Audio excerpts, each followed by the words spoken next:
Simba ni mnyama wa kuvutia na wa kipekee mwenye sifa za aina yake ambazo zinamtofautisha na wanyama wengi wengine wa porini.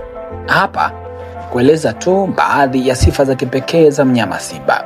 Simba huitwa mfalme wa wanyama. Hii ni kwa sababu ya muonekano wake na fahari na mamlaka ambayo anayo kwenye kundi lake ambalo hutengeneza. Ana ujasiri mkubwa na mara nyingi ndiye mnyama wa juu kabisa kwenye mlolongo wa chakula kwa maana ya wanyama wale wawindaji. Simba dume ana manyoya ambayo ni kama nembo au utambulisho wake, na kwa kiasi rangi yake huonyesha umri, afya na hata nguvu. Rangi hizo nzito zinaashiria nguvu na uzoefu zaidi.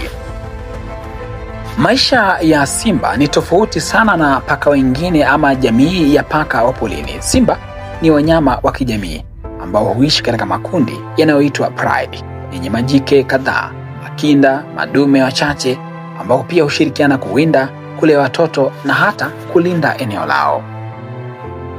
Wanyama hawa simba, majike ndio wawindaji wakuu ambao hufanya kazi kwa ushirikiano mkubwa. Hushambulia mawindo makubwa kama vile nyumbu, pundamilia na hata nyati, ikiwa ni kwa kupanga mbinu za kimkakati ili kuweza kumshambulia mnyama. Simba anapotoa mungurumo wake unaweza kusikika mpaka umbali wa kilomita 8.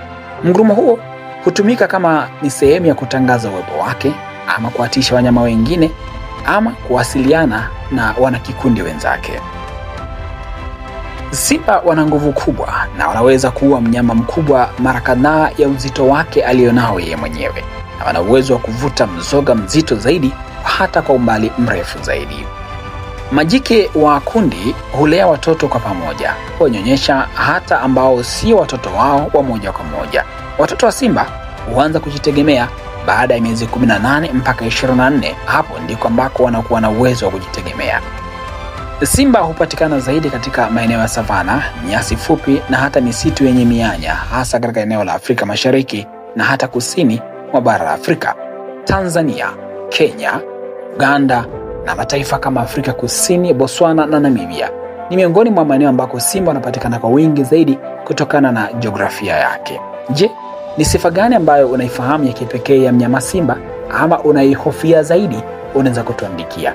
Hii ni Travo TV, mimi ni Mbushi Kwelasa.